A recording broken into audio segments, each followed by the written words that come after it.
సికింద్రాబాద్లోని doctor Narayana college of hotel మేనేజ్మెంట్లో 100% job guarantee 966365 నమస్తే, welcome to Suman TV news. నేను మీ సాయి. ఆంధ్రప్రదేశ్ ఎన్నికలలో మాచర్లలో జరిగినటువంటి ఈవీఎం ధ్వంసం ఘటన ప్రస్తుతం ఆంధ్రప్రదేశ్ రాష్ట్ర రాజకీయాలనే కాదు దేశవ్యాప్తంగా కూడా చర్చనీయాంశమైంది. ఇంతకు ఎమ్మెల్యే పిన్నెలని అరెస్టు చేస్తారా చేయరా, చేశారా లేదా అనేటువంటి అనేక కన్ఫ్యూజన్స్ కొనసాగుతున్నాయి నిన్నటి నుంచి కూడా. దీనికి సంబంధించి అధికారికంగా ఎలాంటి ప్రకటన రావట్లేదు అరెస్టుకు సంబంధించి. సో అరెస్టు చేస్తే ఏ రకమైనటువంటి పరిణామాలు ఉంటాయి, లేదంటే ఈసీ ఎలాంటి స్టెప్ తీసుకోబోతుంది, ఒకవేళ పిన్నెల్లికి ఈ యొక్క శిక్షలో ఎలాంటి ఈ కేసులో ఎలాంటి శిక్ష పడబోతుంది, దీనికి సంబంధించి తాజా పరిణామాలన్నీ కూడా డిస్కస్ చేద్దాం. మనతో పాటు Suman TV news chief editor Keshav గారు ఉన్నారు. సార్ నమస్తే. నమస్తే. ఒకటి ప్రధానమైనటువంటి ప్రశ్న, ఇప్పుడు తెలుగు రాష్ట్రాలలో పిన్నెల్లి అరెస్ట్ అయ్యారా లేదా అనేటువంటి ఒక కన్ఫ్యూజన్ స్టేట్మెంట్ ఇంకా కొనసాగుతుంది. దీని ఎందుకు అధికారికంగా ఇంకా పర్ఫెక్ట్గా నిర్ధారించలేకపోతున్నారు ఏపీ పోలీసులు కానీ అధికారులు కానీ?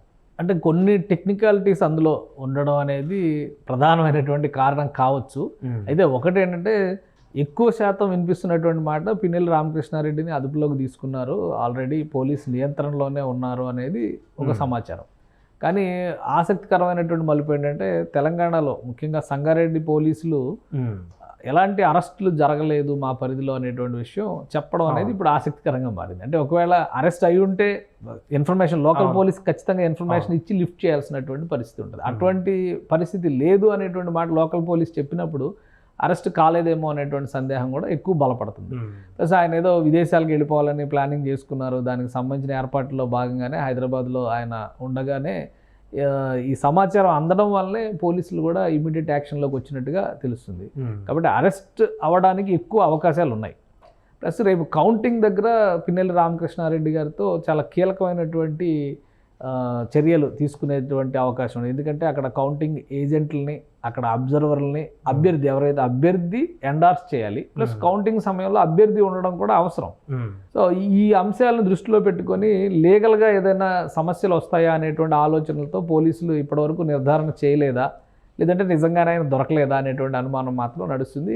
ఆల్రెడీ ఎయిర్పోర్ట్లన్నిటికీ కూడా లుకౌట్ నోటీసులు ఇచ్చేయడము, ఆయనకు సంబంధించినటువంటి సమాచారం రావడము, దేశవ్యాప్తంగా వీడియోలు వైరల్ కావడం ఇవన్నీ జరిగినాయి. కాబట్టి అంత ఈజీగా తప్పించుకుని వెళ్ళేటువంటి పరిస్థితి ఉండకపోవచ్చు. మొత్తానికి ఎక్కడ హైదరాబాద్లోనే లేదా తెలంగాణ పరిధిలో, ఎందుకంటే ఏపీలో ఉండుంటే ఈ పాటికి పోలీసులు జల్లెడ పడుతున్నారు కాబట్టి దొరికేటువంటి అవకాశం ఉండేది. అండ్ బహుశా తలదాచుకుని ఉన్నారేమో అనేటువంటి అనుమానం. ఏపీ నుంచే కొందరు సపోర్ట్ చేస్తున్నారు పోలీసులు అనేటువంటి ఒక ఆరోపణ కూడా చేస్తున్నాయి. సోషల్ మీడియాలో వస్తున్నటువంటి పరిస్థితి చూస్తే ఒక ఐపీఎస్ కూడా పిన్నెల్లికి ఇన్ఫార్మ్ చేయడం వల్లనే ఆయన తప్పించుకోవడానికి ఈజీ అయింది అనేటువంటి కొన్ని ఆరోపణలు వస్తున్నాయి. ఖచ్చితంగా మనం మొదట ఇష్యూను కనుక చూస్తే 13వ తారీఖున ఘటనలో జరిగిన తర్వాత మరుసటి రోజు జరిగినటువంటి పరిణామాలు, ఇమీడియట్గా హింస చెలరేగినటువంటి పరిస్థితి, దాన్ని కంట్రోల్ చేసేటువంటి క్రమంలో పోలీసులు ఎటు వెళుతున్నారనేటువంటి పోలీసుల కదలికల పైన కూడా కింది స్థాయి స్టాఫ్ దగ్గర నుంచి పై స్థాయి అధికారుల వరకు కొంతమంది సమాచారం ఇచ్చారనేది రుజువైంది. ఈ నేపథ్యంలో ఒక ఏడుగురు పైన చర్యలు తీసుకుంది ఈసీ. అలానే ఇప్పుడు ఆ ఘటన ఈవీఎం ధ్వంసం ఘటన జరిగినటువంటి సందర్భంలో అక్కడ ఆ పోలింగ్ బూత్లో ఉన్నటువంటి అధికారులు ఎవరో ఆయన నిలువరించేటువంటి ప్రయత్నం చేయలేదు. అన్ఐడెంటిఫైడ్ పర్సన్స్ అనేటువంటి మాట మాత్రమే చెప్పి తప్పించుకునే ప్రయత్నం చేశారు. కాబట్టి ఆ స్టాఫ్ మొత్తాన్ని కూడా సస్పెండ్ చేసింది ఇప్పుడు ఎలక్షన్ కమిషన్, పోలింగ్ బూత్లో పాల్గొన్న వాళ్ళందరినీ. ప్లస్ వాళ్ళందరినీ ఎక్స్ప్లెనేషన్ ఇవ్వడానికి కూడా 24 గంటల సమయం ఇచ్చింది. ఈ వాళ్ళు ఇచ్చేటువంటి వివరణ సంతృప్తికరంగా ఉంటే కనుక నిర్ణయం ఇంకోలా ఉండొచ్చు, లేదంటే కనుక తదుపరి చర్యలు డిపార్ట్మెంటల్ పరంగా ఎటువంటి చర్యలు తీసుకోవాలో వాటిపైన ఫోకస్ పెట్టే అవకాశం ఉంది. దీంతోపాటు వైఎస్ఆర్సీపీ నాయకులు కూడా కొన్ని కీలకమైనటువంటి అంశాలని లేవనెత్తారు. అంతకు 2 గంటల ముందర నుంచి జరిగినటువంటి దారుణాలు, అలానే వైసీపీ పోలింగ్ ఏజెంట్లను బయటికి లాక్కొచ్చి టీడీపీ వాళ్ళు రిగ్గింగ్ చేస్తున్నారనేటువంటి సమాచారం రావడం వల్లనే ఆయన కోపంతో ఈవీఎం పగలగొట్టారనేటువంటి ఒక వివరణ వైఎస్ఆర్సీపీ నాయకులు ఇచ్చారు. కాసు మహేష్ రెడ్డి కావచ్చు, అంబటి రాంబాబు కావచ్చు, రకరకాల ట్వీట్లు. అంబటి రాంబాబు ఈరోజు హైకోర్టులో కూడా కేసు వేశారు. వైసీపీ సోషల్ మీడియాలో కూడా ఆ వీడియోని వైరల్ అవుతున్నాయి. ఇప్పటివరకు అఫీషియల్గా బయటకు వచ్చినటువంటి వీడియో కేవలం పిన్నెల్లి రామకృష్ణారెడ్డి ఈవీఎంను పగలగొట్టిందే వచ్చింది. అక్కడ 6-7 చోట్ల ఘటనలు జరిగినాయి. ఆల్రెడీ నిన్న 14 రోజుల పాటు రిమాండ్కి తెలుగుదేశం పార్టీ నాయకులు కొంతమందిని 4-5 కోర్టు రిమాండ్కి పంపించినటువంటి పరిస్థితి ఉంది. దానికి సంబంధించి ఆ వీడియోలకు సంబంధించి ఏది కూడా ఎలక్షన్ కమిషన్ ఇంతవరకు వివరణ ఇవ్వలేదు. కాబట్టి వీటన్నిటినీ బయటికి తీసుకురావాల్సినటువంటి అవసరం ఉంది అనేటువంటి మాట అధికార పార్టీ చెప్తుంది. దీనిపైన లీగల్ ఆస్పెక్ట్లో ఏ విధంగా రియాక్ట్ అవ్వబోతున్నారు, అధికారుల చర్యలు ఏ విధంగా ఉండబోతున్నారు. రోజు రోజుకి కూడా ఇప్పుడు ఏంటంటే కౌంటింగ్ సమయం దగ్గర పడుతున్నటువంటి పరిస్థితి ఉంది. దాదాపు ఇంకొక 10 రోజులు మాత్రమే మిగిలి ఉన్నటువంటి పరిస్థితి. ఈ 10 రోజుల్లో ఈ వ్యవహారాన్ని కనుక సద్దుమణకపోతే 10వ రోజున జరిగేటువంటి కౌంటింగ్లో వచ్చేటువంటి ఫలితాల తర్వాత మరింత ఎక్కువ విధ్వంసం జరిగేటువంటి ప్రమాదం ఉంటుంది. కాబట్టి వీటన్నిటినీ నివారించాల్సినటువంటి బాధ్యత ఎన్నికల సంఘం పైన, పోలీసు అధికారుల పైన ఉంది. పిన్నెల్లి రామకృష్ణారెడ్డి ఎక్కడున్నారో అనేటువంటి దానికంటే కూడా తదుపరి చర్యలు అంటే ఈ అనుమానాలన్నిటినీ కూడా క్లియర్ చేయాల్సినటువంటి బాధ్యత వాళ్ళు తీసుకోవాల్సినటువంటి అవసరం ఉంది. ఇంకొక విషయం ఏంటంటే తెలుగుదేశం నాయకులు మళ్ళీ చెలో మాచర్లని పిలుపునిచ్చారు. చెలో మాచర్లని ఈ సందర్భంలో వాళ్ళు చెలో మాచర్లని వెళ్తే అందుకని దేవినేని ఉమా అందరినీ చాలా సీనియర్ లీడర్స్ అందరినీ కూడా హౌస్ అరెస్టులు చేస్తున్నటువంటి నిన్న నేరుగా అభ్యర్థినే ప్రత్యర్థిగా పోటీ చేసినటువంటి తెలుగుదేశం పార్టీ కూటమి అభ్యర్థినే హౌస్ అరెస్ట్ చేశారు పోలీసు అధికారులు. కాబట్టి పరిస్థితులు రోజు రోజుకి జటిలం అవుతున్నట్టుగా కనిపిస్తున్నాయి. ఎంత త్వరగా అరెస్టుకు సంబంధించినటువంటి అంశాన్ని బయటికి ప్రకటిస్తే అంత త్వరగా సద్దుమణగడానికి అవకాశం ఉంటుంది. లేదంటే ఎన్నికల కౌంటింగ్ సమయానికి ఇది మరింత పెచ్చరిగేటువంటి పరిస్థితి ఖచ్చితంగా కనిపిస్తుంది. కాబట్టి పోలీసులు ఎంత సమర్థంగా వ్యవహరిస్తారనే చూడాలి. ఎందుకంటే చాలా చోట్ల ఇప్పటికే కార్టన్ సెర్చ్లు ఇవన్నీ కూడా మొదలుపెట్టారు. ఒకటి కాదు, ఒక మాచర్లలో ఒక సంఘటన జరిగింది కాబట్టి అక్కడ ఇంకా 144 సెక్షన్ నడుస్తుంది కాబట్టి ఒక విధమైనటువంటి భయాందోళనలు ఉన్నాయి. కానీ రాష్ట్ర వ్యాప్తంగా చాలా చోట్ల ఉభయ గోదావరి జిల్లాల్లో దాదాపు అలాంటి నివురుగప్పిన నిప్పులా ఉన్నటువంటి పరిస్థితి ఉంది. చాలా చోట్ల ఇంటింటికి పోలీసులు కార్టన్ సెర్చ్లు నిర్వహిస్తున్నారు. తెల్లవారుజామున అన్ఐడెంటిఫైడ్ కానీ అనుమానిత వ్యక్తులు కానీ, ఆల్రెడీ రౌడీ షీట్లు ఉన్నవాళ్ళు కానీ, అనుమానిత అంటే సస్పెన్స్ షీట్లు ఉన్నవాళ్ళు కానీ ఇటువంటి వాళ్ళందరినీ కూడా ఇప్పటికే లిస్ట్ అవుట్ చేసి నోటీసులు ఇచ్చారు పోలీసులు. కాబట్టి కౌంటింగ్ దృష్టిలో ఉంచుకునే ఇవన్నీ జరుగుతున్నాయి అనేటువంటి సంకేతాలు కనిపిస్తున్నాయి. అటు ఉత్తరాంధ్ర దగ్గర నుంచి మొదలు పెడితే మొత్తం రాష్ట్ర వ్యాప్తంగా అన్ని చోట్ల పోలీసు అధికారులు కూడా అప్రమత్తం అయ్యారు. కొత్తగా బాధ్యతలు తీసుకున్నటువంటి ఎస్పీలు, ఆల్రెడీ బాధ్యతలు కొనసాగిస్తున్నటువంటి ఎస్పీలు కూడా మొత్తం యంత్రాంగాన్ని అప్రమత్తం చేశారు. సో పిన్నెల్లి అరెస్టుతో ఈ వ్యవహారం మొత్తానికి కూడా ఒక కొత్త డైరెక్షన్ అంటే కొత్త మలుపు వచ్చేటువంటి అవకాశం ఉంది. ఆయన వర్షన్ ఏమి ఉండబోతుంది అనేది కూడా ఇప్పుడు ఒక వర్షన్ చూశారు ఆల్రెడీ. ఆయన పగలగొట్టినటువంటి సన్నివేశాన్ని బట్టి అందరూ ఆవేశపడుతున్నటువంటి వాతావరణం మనం చూసాం. ఇమీడియట్గా అక్కడ ప్రతిఘటించినటువంటి వ్యక్తిని కూడా చావుబాదారు అనేటువంటి వార్త బయటకు వచ్చింది. ఇప్పుడు వైసీపీ తన వాదనని బలంగా ప్రజల్లోకి తీసుకెళ్లేటువంటి ప్రయత్నం చేస్తుంది.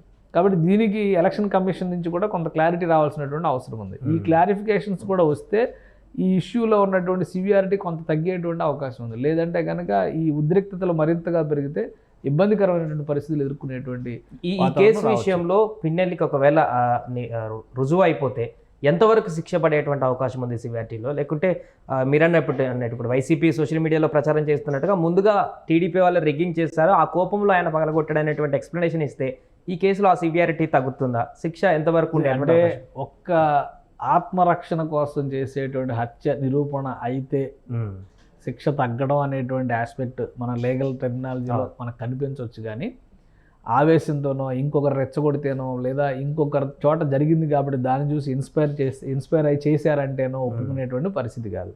అన్నిటికీ మించి ప్రజాప్రాతినిధ్య చట్టం ప్రకారం ఒక ప్రజాప్రతినిధిగా ఉన్నటువంటి వ్యక్తి ఇప్పటికీ ఆయన 4 సార్లు ఎలక్ట్ అయ్యారు. 2009లో మొదటిసారి ఎన్నికల్ని ఫేస్ చేసి మొదటిసారి గెలిచాడు. 2012లో వైఎస్ జగన్మోహన్ రెడ్డితో బయటకు వచ్చి ఉప ఎన్నికను ఎదుర్కొని మళ్ళీ గెలిచాడు. 2014లో కూటమి వచ్చినప్పటికి కూడా ఆయన గెలిచాడు. 2019లో ఎలాగూ వైసీపీ వేవ్ నడిచింది కాబట్టి మళ్ళీ అప్పుడు గెలిచాడు. సో ఇవన్నీ లెక్కలు చూసినప్పుడు ఆయన ఒక కొత్తగా వచ్చినటువంటి రాజకీయ నాయకుడు కాదు, సీనియర్ పొలిటీషియన్. సంయమనం కోల్పోయి వ్యవహరించాల్సినటువంటి అవసరం లేదు. పైగా మాచర్లలో జరిగేటువంటి అనేక సంఘటనలు, అనేక సందర్భాల్లో పిన్నెల్లి రామకృష్ణారెడ్డి ఫ్యామిలీ నుంచి జరుగుతున్నటువంటి అణిచివేత పైన విమర్శలు ఎక్కువగా వచ్చినటువంటి పరిస్థితి ఉంది. గత ప్రభుత్వం ఏర్పడిన తర్వాత ప్రతిపక్ష పార్టీల నాయకులు కనీసం మాచర్లలో పర్యటించేటువంటి వాతావరణం కూడా లేకుండా అనేక అవరోధాలు సృష్టించిన సందర్భాలు ఉన్నాయి. గతంలో దేవినేని ఉమ, వీళ్ళందరూ బోండా ఉమ తదితరులు ఆ మాచర్ల ప్రాంతంలో పర్యటనకు వెళ్ళినప్పుడు వాళ్ళ వాహనాలపైన జరిగిన దాడులను కూడా జనాలు చూశారు. కాబట్టి అక్కడ ఒక ఉద్రిక్తపూరితమైనటువంటి ఫ్యాక్షన్ మెంటాలిటీతో కూడినటువంటి రాజకీయం నడుస్తుంది అనడానికి అనేక ఉదాహరణలు ఉన్నాయి. ఇప్పుడు జరిగినటువంటి సంఘటనని ఎలక్షన్ కమిషన్ సీరియస్గా తీసుకోకపోతే కనుక మరొకరికి ఇది ఒక ఆదర్శం. అంటే తమకు వ్యతిరేకంగా ఓట్లు పడుతున్నాయి అనేటువంటి అక్కసు వెళ్ళగక్కిన ప్రతి నాయకుడు కూడా ఈవీఎంల మీద ప్రతాపం చూపించేటువంటి పరిస్థితి ఉంటుంది. పైగా ఈవీఎం చౌర్యం కానీ ఈవీఎం ధ్వంసం కానీ ఇవి చాలా సివియారిటీ ఉన్నటువంటి కేసులు. గతంలో అనేక కేసులు ఇప్పటికీ నడుస్తున్నటువంటి కేసులు ఉన్నాయి. పైగా ఇప్పుడు ప్రజాప్రతినిధుల కోసం, రాజకీయ నాయకుల కోసం ప్రత్యేక కోర్టులు పెట్టి స్పీడ్ ట్రాక్లో జడ్జిమెంట్లు ఇచ్చేటువంటి ప్రయత్నాలు జరుగుతుంది. కాబట్టి ఎక్కువ రోజులు ఆగాల్సిన అవసరం ఉండకపోవచ్చు. 5 ఏళ్ళు 6 ఏళ్ళు పోరాటం చేయాల్సినటువంటి పరిస్థితి ఉండదు. 1 2 ఏళ్లలో దానికి సంబంధించినటువంటి జడ్జిమెంట్ రావడానికి అవకాశం ఉంటుంది. ప్లస్ ఆ సివియారిటీని బట్టి, పెట్టిన సెక్షన్ల బట్టి కనుక చూస్తే న్యాయ నిపుణులు చెబుతున్నటువంటి మాటల ప్రకారం కనీసం 7 ఏళ్లకు తగ్గకుండా 12 ఏళ్ళు, గరిష్టంగా 12 ఏళ్ల శిక్ష పడేటువంటి అవకాశం ఉందనేటువంటి మాట చెప్తున్నారు. సో ఆయన ఎమోషనలైజ్ చేశారా, టీడీపీ వాళ్ళు రెచ్చగొడితే చేశారా, ఓటర్లు తనకు వ్యతిరేకంగా ఓటేస్తున్నారనే అనుమానంతో చేశారా, ఇవన్నీ పక్కన పెడితే అక్కడ వ్యవహరించినటువంటి తీరు మాత్రం చట్ట ప్రకారం ఎట్టి పరిస్థితుల్లో ఆమోదయోగ్యమైనటువంటి పరిస్థితి కాదు. ఇప్పుడు మనం చెప్పినటువంటి లెక్కలో 7 నుంచి 12 ఏళ్ల లెక్కలో ఏదో ఒక దగ్గర, అంటే బహుశా ఆయన ఇంటెన్షనల్గా చేశారు, మొత్తం కుట్రపూరితంగా జరిగిందని ప్రూవ్ అయితే గరిష్టంగా 12 ఏళ్ళు శిక్ష పడవచ్చు. హీనపక్షం అన్నీ ఆయనకు పాజిటివ్గా ఉన్నా కానీ కనిష్టంగా 7 ఏళ్ల శిక్ష అయితే పడుతుంది. కాబట్టి ఒక రాజకీయ నాయకుడికి 2 ఏళ్లకు మించి కనుక జైలు శిక్ష, అంటే ఆయన చేసినటువంటి నేర నిరూపణ కనుక కోర్టు ధృవీకరిస్తే ఆయన రాజకీయంగా ఎన్నికల్లో పోటీ చేయడానికి అనర్హుడు. మనం చూసాం, రాహుల్ గాంధీకి ఇట్లా జడ్జిమెంట్ ఇచ్చిన వెంటనే అట్లా అనర్హత అనేటువంటి మాట పెట్టి ఆయన పార్లమెంట్ సభ్యత్వాన్ని రద్దు చేసేటువంటి ప్రయత్నం అక్కడ స్పీకర్ గారు చేశారు. సుప్రీంకోర్టు చివాట్లు పెడితే మళ్ళీ బుద్ధి తెచ్చుకొని దాన్ని ఉపసంహరించుకున్నటువంటి పరిస్థితి. ఎందుకంటే నెక్స్ట్ లెవెల్ అప్పీల్స్ ఉంటాయి కదా, అక్కడ వరకు కూడా అవకాశం ఇవ్వకుండా ఇమీడియట్గా జడ్జిమెంట్ వచ్చిన వెంటనే వీళ్ళు నిర్ణయం తీసుకోవడం అనేది దురుద్దేశపూరితంగా తీసుకున్నటువంటి నిర్ణయం అనేది చెప్పకనే తెలిసిపోతుంది. సుప్రీంకోర్టు చెప్పాల్సిన అవసరం లేదు, సామాన్యుడు కూడా అర్థమైపోయేటువంటి విషయం. కాబట్టి అటువంటి చర్యలకి వెళ్లకుండా, రాజకీయ నాయకులు ఆవేశపడేటువంటి నిర్ణయాలకు వెళ్లకుండా ఉండాల్సినటువంటి అవసరం ఉంది అనేది ఈ ఉదంతం ఒకటి ఉదాహరణగా నిలుస్తుంది. ఎలక్షన్ ఫెయిర్గా జరగాలి, ఏదైనా కానీ రాజకీయం సిద్ధాంతపరంగా జరగాలి, కానీ మనుషుల్ని, వ్యక్తుల్ని నిర్మూలించుకునే దిశగా నడిస్తే కనుక అది రాజకీయం అవ్వదు. హత్య రాజకీయాలను ఎప్పుడు కూడా ఎవరు ఎంకరేజ్ చేసేటువంటి పరిస్థితి ఉండదు. ముఖ్యంగా ఈ ఘటనలో మనం తెలుసుకోవాల్సింది ఏంటంటే, ఎన్నికల సమయంలో ఓటర్కు ఉండేటువంటి హక్కులేంటి, అభ్యర్థులు ప్రవర్తించాల్సినటువంటి నియమావళి ఏంటి, అధికారులకు సంబంధించినటువంటి బాధ్యతలు ఏంటి, ఈ 3 అంశాలు కూడా ఇందులో కనిపిస్తున్నాయి. కాబట్టి ఇది ఒక రోల్ మోడల్ కేసు అయ్యేటువంటి అవకాశం ఉంది. ఈవీఎంల ధ్వంసం అనేటువంటి వాటికి కానీ, లేదా ఓటర్ని భయపెట్టేటువంటి చర్యలకు దిగేటువంటి విషయంలో కానీ ఒక రోల్ మోడల్ ఇష్యూ అయ్యేటువంటి పరిస్థితి ఉంది. కాబట్టి వీలైనంత వేగంగా దీనిపైన విచారణ జరగాల్సిన అవసరం కనిపిస్తుంది. ఆయన అదుపులో తీసుకుని ఉంటే కనుక వెంటనే కోర్టులో ప్రొడ్యూస్ చేసి తదుపరి లీగల్ ప్రాసెస్లోకి వెళ్లాల్సినటువంటి అవసరం కనిపిస్తుంది.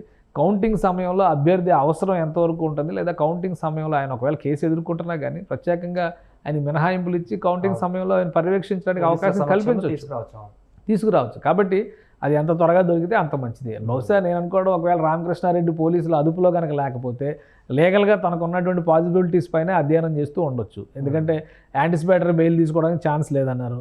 ఒకవేళ అరెస్ట్ అయితే ఎంత వేగంగా బయటికి రావాలి, కౌంటింగ్ సమయంలో తన ప్రజెన్స్ ఉండాలంటే తను ఏం చేయాలి, అలానే డైరెక్ట్గా జడ్జి ముందరకి వెళ్ళి లొంగిపోతే తనకు వచ్చేటువంటి అవకాశాలు ఏంటి. ఎందుకంటే ఈ కేసు ఉంది కాబట్టి ఆ రోజు జరిగినటువంటి సంఘటనకు ఒక ఎక్స్ప్లెనేషన్ ఇస్తూ ఒక పిటిషన్ వేసి తనను అదుపులోకి తీసుకున్నట్టుగా పరిగణించి కౌంటింగ్ పూర్తయ్యే వరకు తనను బెయిల్ మీద అవకాశం అని రిక్వెస్ట్ చేసుకునే అవకాశం కూడా ఉండొచ్చు. కాబట్టి ఆ ప్రయత్నాలు ఏమైనా జరుగుతున్నాయా తెర వెనక అనే అనుమానాలు ఉన్నాయి. బట్ నిజంగా అరెస్ట్ అయి ఉంటే కనుక పోలీసులు వీలైనంత వేగంగా ఈ విషయాన్ని అధికారికంగా ప్రకటిస్తే ఈ సమస్యతో పాటు మిగతా చోట్ల రాజుకుంటున్నటువంటి ఉద్రిక్తతలకి కొంత ఉపశమనం లభించేటువంటి ఛాన్సెస్ ఉన్నాయి. రైట్. సో మొత్తానికి అది మాచర్లలో జరిగినటువంటి ఘటనకు సంబంధించి సస్పెన్స్ అయితే ఇంకా కొనసాగుతుంది. పిన్నెల్లి అరెస్ట్ అయ్యారా, ఎప్పుడు అరెస్ట్ చేస్తారనేటువంటి అంశం కూడా ప్రశ్నార్థకరంగా మారింది. ఒకవేళ అరెస్ట్ అయితే ఎప్పుడు ప్రకటిస్తారో అధికారికంగా అనేటువంటి విషయం కూడా ఇప్పుడు ప్రస్తుతం చర్చనీయాంశంగా మారింది. అదేవిధంగా మిగతా అన్ని ప్రాంతాలలో కూడా ఉద్రిక్తంగా ఉన్నటువంటి ప్రాంతాలన్నింటినీ కూడా పోలీసులు జడల పడుతూ ఏపీ వ్యాప్తంగా కూడా ఫలితాలు వచ్చే నాటికి కూడా పకడ్బందీగా ఎలాంటి ఇబ్బందులు లేకుండా ఉండేందుకైతే చర్యలు తీసుకుంటున్నారు. సుమన్ టీవీలో మీ పర్సనల్ అండ్ బిజినెస్ ప్రమోషన్స్ కోసం కింది నెంబర్కి కాంటాక్ట్ చేయండి.